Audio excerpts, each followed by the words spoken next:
మీలో ఎంతమందికి ఈ వింటర్లో వేడి వేడి పూరితో చిట్టి బంగాళదుంపల మసాలా కూర ఇష్టం? కామెంట్స్లో పెట్టండి. నిన్న ఉప్మా చేసి చూపించినప్పుడు నందిత కామెంట్స్లో పెట్టింది, ఉప్మా పేరు చెప్తే 30 కిలోమీటర్ల దూరం పరిగెడతా అని. నందిత, పూరీ కూర ఇష్టమైనా నాకు కామెంట్స్లో పెట్టి చెప్పడం మర్చిపోవద్దు.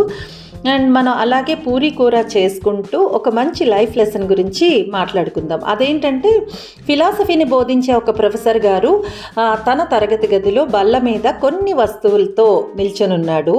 ఆయన ఏం చేశాడంటే, తను తెచ్చిన వస్తువుల్లోంచి ఒక పెద్ద ఖాళీ గాజు జాడీని, కొన్ని గోల్ఫ్ బంతుల్ని బయటికి తీసి ఒక్కొక్క గోల్ఫ్ బంతిని ఒక్కొక్కటిగా జాడీలోకి జారవిడిచాడు. జాడీ నిండిందా అని విద్యార్థులను అడిగాడు ఆ ప్రొఫెసర్. ఎస్, నిండింది అని వాళ్ళు ఒప్పుకున్నారు.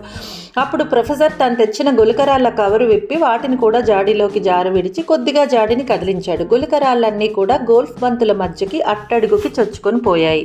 జాడీ నిండిందా అని విద్యార్థులను అడిగాడు ప్రొఫెసర్. ఎస్, పూర్తిగా నిండిందని ఒప్పుకున్నారు ఆ స్టూడెంట్స్. తర్వాత ప్రొఫెసర్ తనతో తెచ్చుకున్న ఒక చిన్న పొట్లంలోంచి ఇసుకను తీసి జాడీలోకి వంపారు.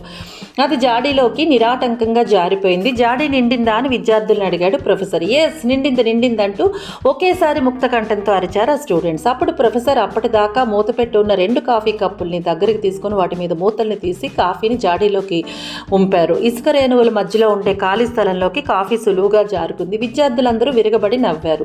కాసేపటికి ప్రొఫెసర్ ఇలా అన్నాడు, ఈ జాడీ మీ జీవితాన్ని ప్రతిబింబిస్తుంది అని గ్రహించండి. గోల్ఫ్ బంతులు ముఖ్యమైనవి. దేవుడు, కుటుంబం, మీ పిల్లలు, ఆరోగ్యం, స్నేహితులు ఇంకా మీకు అత్యంత ప్రీతిపాత్రమైన అంశాలు. మీ సిరి సంపదలన్నీ పోయినా ఇవి మీతో ఉంటే మీ జీవితం పరిపూర్ణంగా ఉన్నట్టే. గులకరాళ్ళు మీ ఉద్యోగం, సొంతిల్లు, కారు వంటివి. ఇసుక అన్ని చోట్ల ఉండే చిన్న చితకా విషయాలు. మీరు జాడీని ముందుగా ఇసుకతో నింపేస్తే గోల్ఫ్ బంతులకి, గులకరాళ్ళకి అందులో చోటుండదు. జీవితం కూడా అంతే. మనం ఎప్పుడూ అంతగా ప్రాధాన్యత లేని చిన్న చిన్న విషయాలకు అత్యంత ప్రాముఖ్యతనిస్తూ అసలైన ముఖ్యమైన వాటిని మనం విస్మరించేస్తూ ఉంటాం.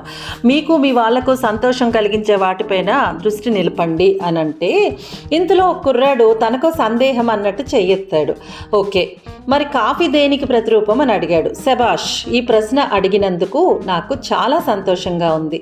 మీ జీవితం దేనితో నిండిపోయినా ఒక మంచి మిత్రుడితో ఓ కప్పు కాఫీకి ఎప్పుడు అవకాశం ఉంటుంది. అది మిస్ చేసుకోకండి అంటూ ప్రొఫెసర్ క్లాస్ ముగించి వెళ్ళిపోయాడు.